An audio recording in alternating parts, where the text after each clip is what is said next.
thank you very much. I'm in a really good mood tonight because tonight is my wife and I's 1-year anniversary.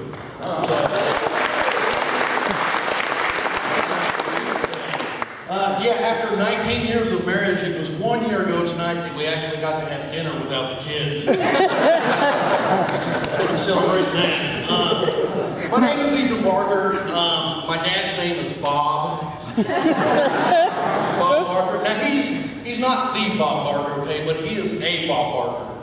But Dad got a lot of phone calls at like 2 or 3 o'clock in the morning. You know, phone calls like this. Bring, bring. Hello, Bob Barker. Come on, Dad. And this went on for like 5 or 6 years. I mean, like almost every single night. And Dad was just furious. But you know, I mean, eventually Dad got smart and went down and got a caller ID. So I had to quit calling. I don't know if you guys saw this, but McDonald's actually opened up a university in China. Yeah, finally, a college I can graduate from with honors.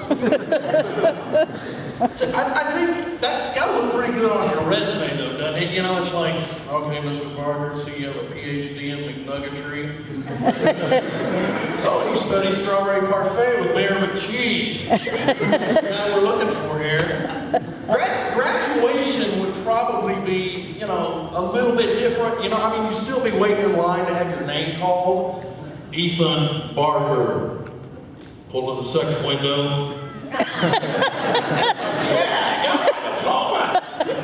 And they still forgot my fries. See, I find it highly ironic that a fast food chain that would open up an institution of higher learning, I don't know, maybe they should have started with like an elementary school or something, you know? That way I don't have to teach their employees how to count the drive-thru. And now there's like some kind of wacko health nut group out there that's trying to get McDonald's to retire the Ronald McDonald character. Their reasoning is that because kids see the Ronald McDonald and they associate it with food, and next thing you know, you got a bunch of overweight kids. Hey, I work with a guy who looks just like the Pillsbury Doughboy, but I don't poke him in the stomach every time I see him. Now I do agree that there should probably be, I don't know, some rules and regulations, you know, a lot like nightclubs or bars. There should be a cutoff point, you know, it's like, sorry sir, that's your 4th double cheeseburger, I'm gonna have to cut you off to get home safe.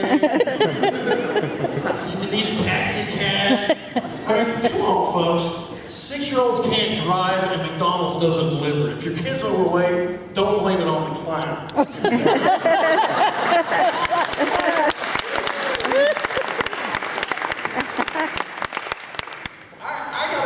The other day from this guy, and he introduced himself as the casting director for The Biggest Loser.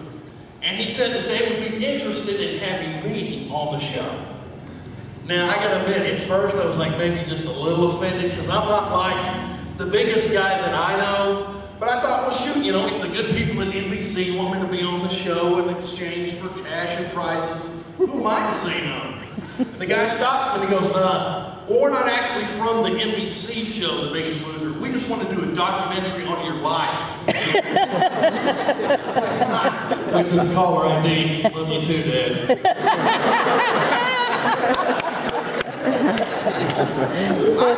I watch a lot of reality TV, you know, which I don't even really know why, because it's so dumb, it's unbelievable.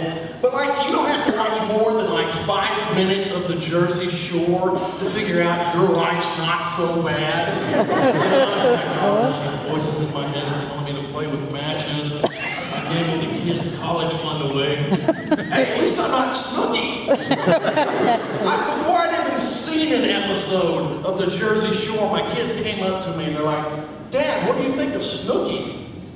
I'm like, I love Snooki. I do.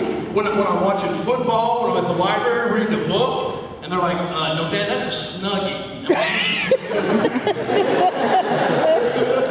So they let me watch an episode, you know? And after I got done, I turned to them and I said, boys, if you ever bring a girl like that home to meet your mother and I, I would hit her too. I'm just joking, okay? Honestly, I don't advocate men hitting women. I'd have my wife do it. I think that's probably, I don't know if you guys saw this, but Snooki got paid $32,000 for a one-night speaking engagement at Rutgers University. I think that's like one of the signs of the end of time. There's a girl who could not get into the university, just got a year's worth of tuition to speak at the university. That's like having Lindsay Lohan speak at the Just Say No rally. It's like Ozzy Osbourne giving a speech at, well, it's just like Ozzy Osbourne giving a speech. Actually, to tell you the truth, that was my favorite reality show, was the Osbournes. Because Ozzy claims that he's the Prince of Darkness. Really? How are you going to be the Prince of Darkness when you can't figure out how to change the channels on the TV remote? I don't know if you guys saw that episode, but that one episode did more for Christianity than a week-long telethon on TBN. After watching that show, I am now convinced hell has air conditioning. They just can't figure out how to turn it on.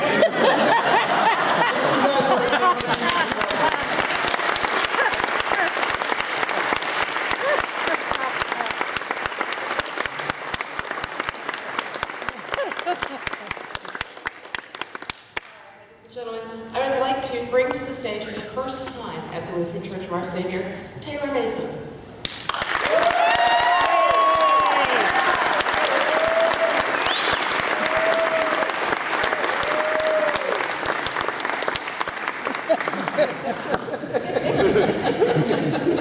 Thanks, Tina.